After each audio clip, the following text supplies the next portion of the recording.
Good morning and welcome to your Farm and Home Show. My name is Joanna Coles, and this morning we're talking a little bit about making sure that your chickens are cared for through these winter months.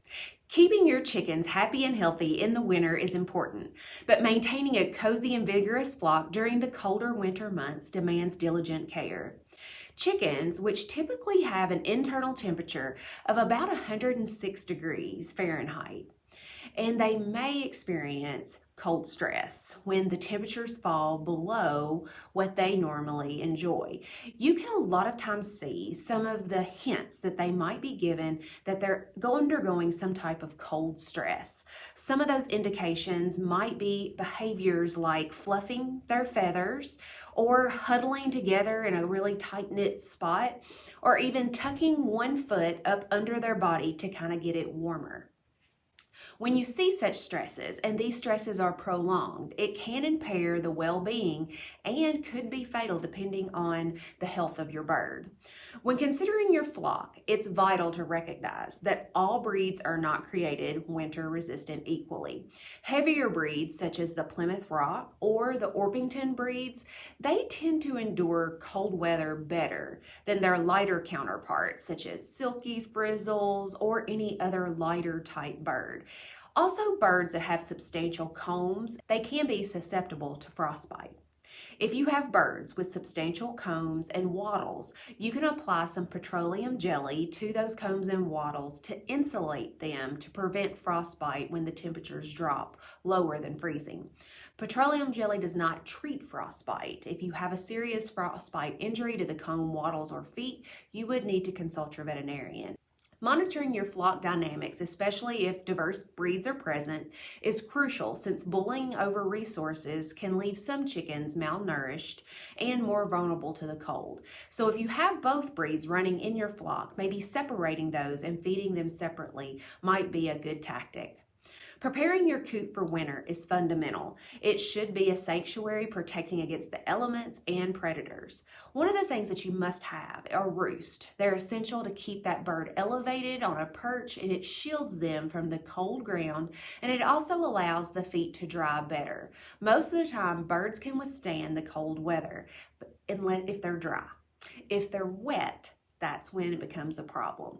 So these perches or roost, if they're made of wood instead of plastic or metal, would be more beneficial for the bird. You want to make sure that the perches prevent overcrowding but have enough room for the birds to be comfortable.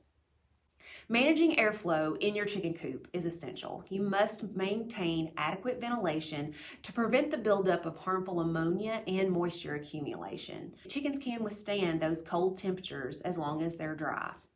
You may also need to insulate the coop to keep warmth in, so you want to inspect your chicken coop for holes and cracks that may allow airflow freely into the coop. On or below freezing nights, it might be necessary to provide supplemental heat. Historically, those infrared heat lamps have been used to provide supplemental heat. However, they can be a major fire risk. And so choosing some alternative heat sources that might have a lower risk, or well insulating your coop with some ventilation for air movement might be the ideal thing to do. Make sure that you're only using equipment, if you are adding supplemental heat, that are designed for livestock, and always have installations carried out by a professional. Air exchange within your coop is key to preventing your moisture buildup and poor air quality due to ammonia. High moisture in a coop combined with cold temperatures can lead to condensation, which can cause frostbite. So if you smell ammonia or notice moisture collecting on objects or windows within your coop, you probably know that you have an airflow issue and need to increase your ventilation and clean up your manure to help with moisture. Regarding nutrition, dietary intake can increase quite a bit, up to 25%, so they require more energy to keep warm. So sometimes if you're giving them scratch grains or treats, you can continue to do that, but don't replace their nutrient-dense food because they're definitely going to need that. Water is the most important thing through the winter. You want to make sure that the water is not frozen, it's fresh. Sometimes that can continue to have to change that on a daily basis, sometimes even more than that, depending on the temperature. But if they're not drinking, they're not going to be eating, and then they're going to be more susceptible to illness, cold stress. So make sure that we're feeding those chickens accurately, and making sure that they have enough fresh water that's not frozen all throughout the day. Thanks for watching and have a great day.